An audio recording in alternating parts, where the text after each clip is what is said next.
Hey everyone, this is Abigail. Podcast. And Zandria. And Pirate Point of View starts right now.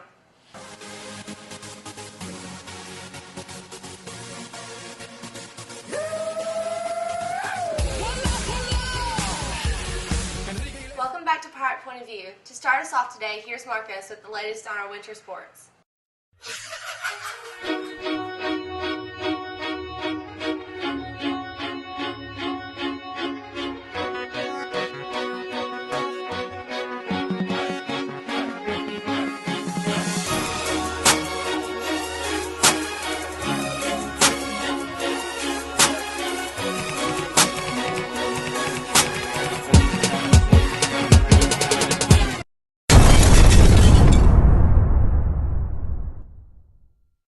Pirates basketball has started off big this year.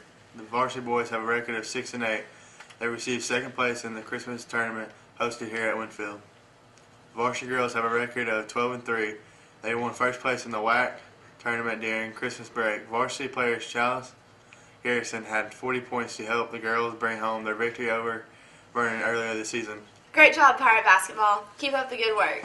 The varsity cheerleaders took home their 9th state title on Saturday, November 20th, and received a bid to nationals competition in Orlando in mid-February. The girls finished first over last year's Forest, Schools Piedmont, Rogers, and Hoax Bluff. They also beat longtime rival Carbon Hill. Great job, varsity cheerleaders. The cross-country teams had strong showings on the state meet on Saturday, November 13th. The boys team finished 5th in the state with 4 runners in the top 50.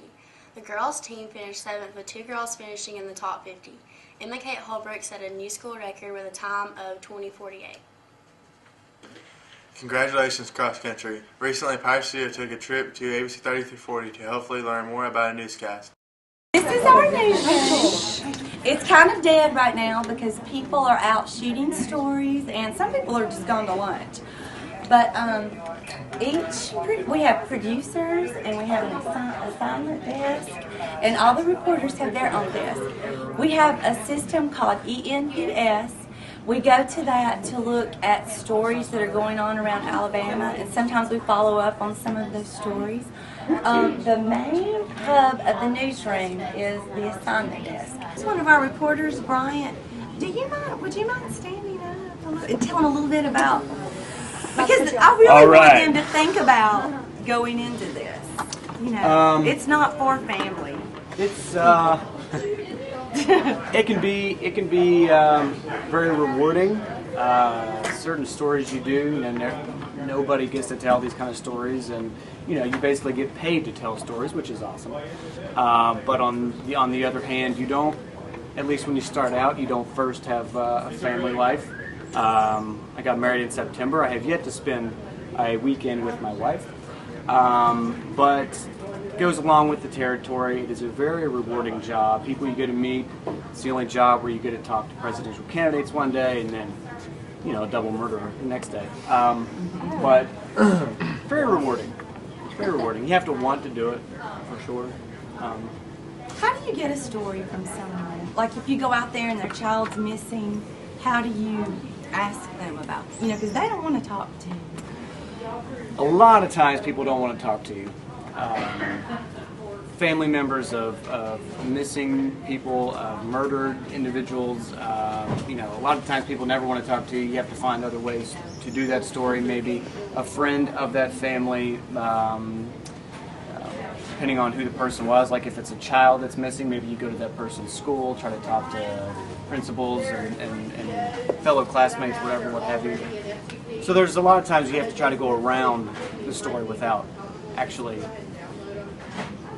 doing the story. It's very complicated. Stacy tough as nails. It was on one of the news on the Friday Night Blitz. Yeah. He's back here. Stacy Nails is here? Yeah. How about that? Is that you? Yeah. All right. How about you got your leather jacket on? I got it on. Y'all want to go on the TV? Is that why you're here? Or Yes. You're just, We get those? you're just getting out of class? What are they? Oh, some of us want to do it. Some of you want to do it, but most of you want to just get out of class? Is No, that I mean, right? we're really interested in it. Yeah? Put it in the bag. Yeah? Okay, Cole, give me one. What do y'all want to do, in this business? I want to be an anchor. You want to be an anchor? Who doesn't, right? I want to be a photographer. You want to be a photographer, all right? Anybody else? Thank you. I like to write. Huh? I like to write. You like to write? Yeah, good, good. On November 10th, Winfield held the 13th annual Veterans Day program. A total of 35 veterans were honored at this year's program. Sergeant Chris Miles was this year's guest speaker. Everyone enjoyed the speech and the music provided by the choir, band, and the second grade class. Thanks to everyone who made this year's program successful. As you all know, our own Allie Long was in a terrible car accident before Christmas break. On today's show, we interview Allie and John Garner on their thoughts and memories about the wreck. Hey, this is Abigail, and I'm here with Allie to interview her about her wreck. So, what were you doing the night of the wreck? I was going to pick my friend up to go to the basketball game. What's the last thing you remember before it happened? I remember talking to my dad, going to Brilliant, and then I wrecked coming back. So you don't remember the actual wreck happening at all? No, not at all. So John was the one that found you. How did he know it was you? He said that at first he didn't know it was me. He pulled me out, and then my friend said that it was me, and he realized who it was. Have you kept in touch with John since it happened? I haven't talked to him lately, but we kept in touch, and we always talk and stuff a lot more. Do you remember him coming to the hospital when you were there? No, I had just got there, and I don't remember him being there at all. So how has this wreck affected your life? Well, it totaled my car, and I can't play softball because of my knee, and I drive a lot safer now. What happened to your knee? It's strained, and I have to wear a brace and therapy for 3 weeks, and then see if it's okay. We're glad to have you back at school now, Allie, so thanks for talking to us today. Hi, Mr. John. Thank you for talking to us today. So my first question for you is, how was it that you were on that exact road the night of Allie's accident? Well, the way it came about is I'm never on that road. Hadn't been on that road in a year. But on this particular day, I went to another office that I work in once a week, but I always go on Tuesdays. So I went on a Monday this week because I had a project to get finished. And I usually have a guy that rides with me, but he didn't ride with me that day. If he would have been with me, I would have bypassed the road that I found her on. So it was just a lot of little things that added up to me being there, and it's really a miracle the way it worked out. So you arrived on the scene. Were you the first one there? No, I wasn't. I was driving down the road. It was very dark, and I noticed a flashing light. And so as I pulled up, I saw a young guy sitting on the side of the road by a mailbox. I saw a car. I could tell he had a wreck. So I pulled, and there was another car coming toward him, and so I flashed my lights and kind of pulled in front of him to protect him. And so after that car left, I got out, and the guy that had flagged me over said there'd been a wreck, and he thinks the boy's going to be okay. And so I was about to talk to the boy, and I heard him say, "I've got another one over here." And I looked, and at the bottom of the ditch where he was shining his flashlight, beside the wrecked car, I saw her body. And she was buried from here to the top of her head in muddy water. And that's when it started. I ran down the bank, didn't know who it was at the time, and I knew she was injured. I knew she was submerged in water. And so I just grabbed an ankle in each hand and just gently slid her out of the water. And at that point, she looked familiar, but she was covered in straw and mud, and I couldn't tell. And so, but then the boy he called her name. He said, "Allie." And while I was staring at her, I screamed at him. I said, "Is this Allie Long?" And he said, "Yes, sir." So what was your first thought that went through your head after you realized who that was Allie Long? My first thought, my first physical feeling, was just instant nausea.